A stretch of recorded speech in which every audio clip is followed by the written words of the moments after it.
Last question today comes from Anne. You have mentioned the comfort of an outfit relating to physical, mental, and emotional comfort. Can you define and separate mental and emotional? Yes. So the mental comfort for me is, for some people it could be, do I fit in the environment? Am I, this is one of the things, and personality comes into this, like personality comes into everything. But things like looking at, does this suit the dress code? So if you have a need to be appropriate and fit into environments, and you tend to go, I need to look at the dress code, I might ring somebody up, what are you wearing? There is a mental comfort there when you feel that you are dressed appropriately, that what you are wearing is correct or right for that occasion, wherever you may be. But it could be your mental comfort. Maybe I need to be different from other people. I always remember one of our students, my image consulting students, was very much mental comfort for her was being different to everybody else. And she talked about how when she was at school, she would adapt her school uniform to be different from everybody else's. And as soon as other girls copied her, she'd have to change it again. So her mental comfort was actually about being different, not fitting in the same way as for some other people who appropriateness is really important, where fitting in is really important. So you could look at that as part of a mental comfort. And then emotional comfort. So for some people, it's not just the feeling, the physical feeling of the clothes. There is an emotional feeling with clothes. This is where we might get emotions are attached to clothing because of where we bought them, or if somebody gave them to us, or if our husband or partner likes them. That can give you an emotional comfort as well. So this is where it's, for each of us, these are different things. And I have talked about this in my 6 brilliant strategies for creating a perfect wardrobe. And I do recommend you have a look at that post. I will link to it. But there is definitely kind of an emotional comfort it's how you feel too about yourself and what you're doing. And all these elements of comfort are related. So for some people, mentally comfortable can also be, I'm not having a tag scratching at my neck, which is distracting me from thinking about other things. So they are all related. But for some people, physical comfort is, I really have to be able to stretch and bend and move and do things in my clothes. And for other people, it could be that their comfort just has to be, it's not binding and constrictive. But they don't need to stretch and bend and do all those sorts of things. So there are different sorts of levels of comfort we all have. And this is where it's like, comfort just doesn't mean it's got to be, otherwise we'd all end up in probably, like activewear and leggings are very physically comfortable. But for me, they're only mentally comfortable if I'm exercising or I'm doing something that requires that. But they're not mentally comfortable for me if I'm going to the shops. I don't feel comfortable in them in the same way. So you could look at kind of those sorts of elements for yourself. Then also Anne said, can you also address the line of comfort? What are signs it's just not for you? When is it that you need to push out of an old dodgy rut? So I would say, so how do you know if something is just not for you? Well, I think that at the end of the day, if you've noticed you've been wearing something, and often you'll never really know if something is for you or not if you haven't been wearing it. So you've got to wear it, and you need to wear it for, but if you put something on and take it off and put it on and take it off and it never actually gets worn, there is something there that says, this is not for me. Just let it go.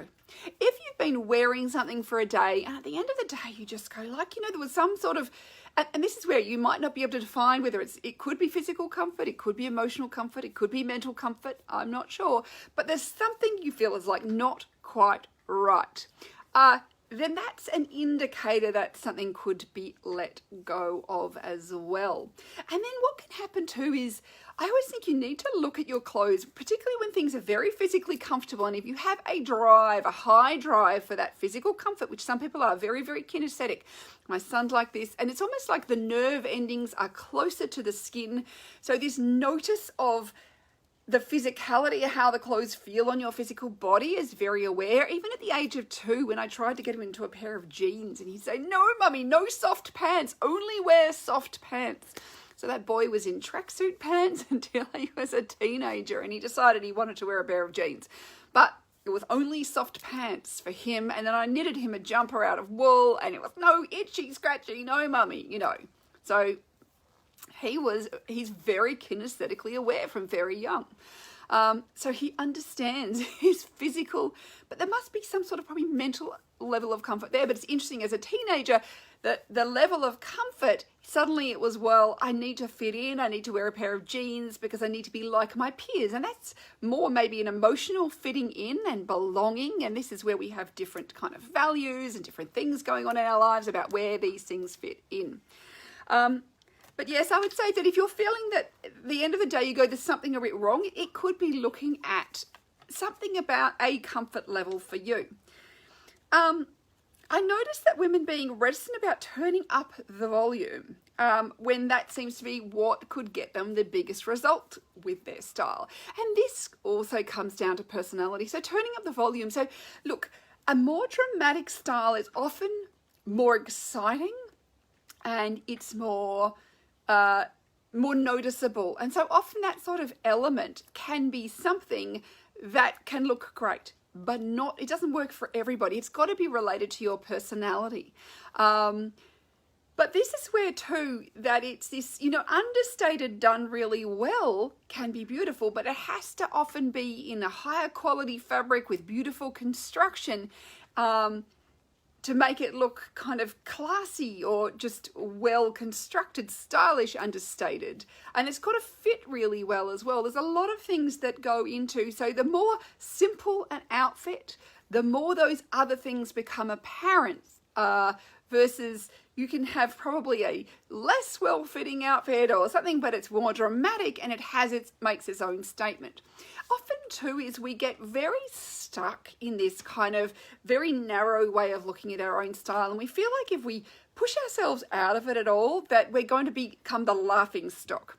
And that will be something to do with that emotional comfort, not being a laughing, somebody that everybody is laughing at.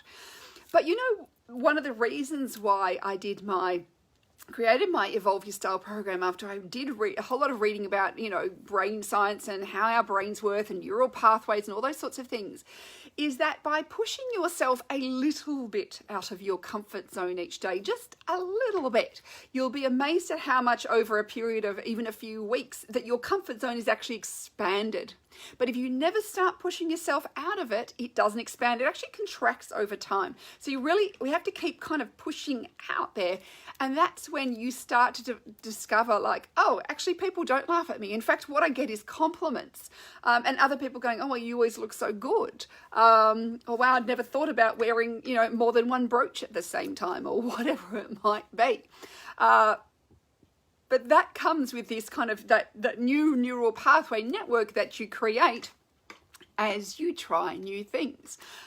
So it is one of those things to think about. But not everybody is dramatic. And if you are not dramatic in your personality dressing style, then dressing dramatic, yes, it may look more stylish, but it's not your version. So then it's working out, well, how do you be stylish without having to necessarily be dramatic, which you can do, but they are other elements of style, and it can be small details that make the big difference. And it's often in the small details. It's in, like, one of the comments I've often seen is like, I didn't realize just how much accessories mattered until I did Evolve Your Style, because suddenly it's those small details, that little bit of interest and tweak and accessory makes an outfit come alive instead of being just boring and plain. So hopefully that gives you a little something to think about as far as your own style goes. There is no one right way, and I think that's what's really important to remember. With style, there's no one way of being stylish. There's no one right way. This is why I would never give you a formula and say just wear X, Y, and Z together and you're it and you're stylish, because that will only work for the people that is their personality and that is their personal style, and it does not work for everybody else. This is why it's a process of discovery. It's a process of experimentation, and allow yourself the freedom to do that. And remember that people aren't laughing at you. You know what?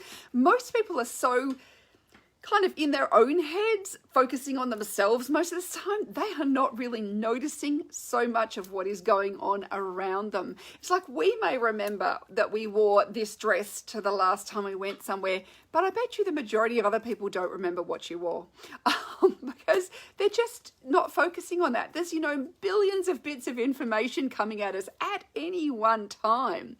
We cannot remember everything. And so we might focus on you looked lovely, but we might not be able to remember what you wore. We'll remember the experience we had. So, rather than necessarily, those exact shoes, unless those shoes were so amazing, they were something that they were a talking point. Yeah, and I think it's really important for each of the styles, like there's 7 personality dressing styles, you can take elements of each of those, and how you do it is up to you. And it's good fun to try each of them because each of them has its own environment. Some will feel very natural to you, others will feel more unnatural, but there might be elements of them that you like. I just remember talking to one of my image consultant students when she said, I scored quite high in relaxed, but I really don't feel my style is relaxed, because she had quite a dramatic, but then she had these, it was dramatic, but it was comfortable. And she had wash and wear hair. So it was just, it came out in a bit in her grooming, and also in that the construction of the clothes was comfortable. The fabrics had stretch in them rather than being binding or constrictive. That was how she did relax. She certainly didn't wear traditionally kind of relaxed, casual clothes as such, but it didn't mean that part of her personality wasn't there, and it still had its needs to be met. And I think this is where most of us who get stuck is because we're only meeting some of our needs rather than all of our needs. So it's like push yourself out of your comfort zone just a little bit every day, and you'll find that comfort zone actually gets so much bigger, and gives you so many more options when you feel like taking them on. Well, thanks for your questions. Please do keep sending them to me, and I will chat to you again soon. Bye for now.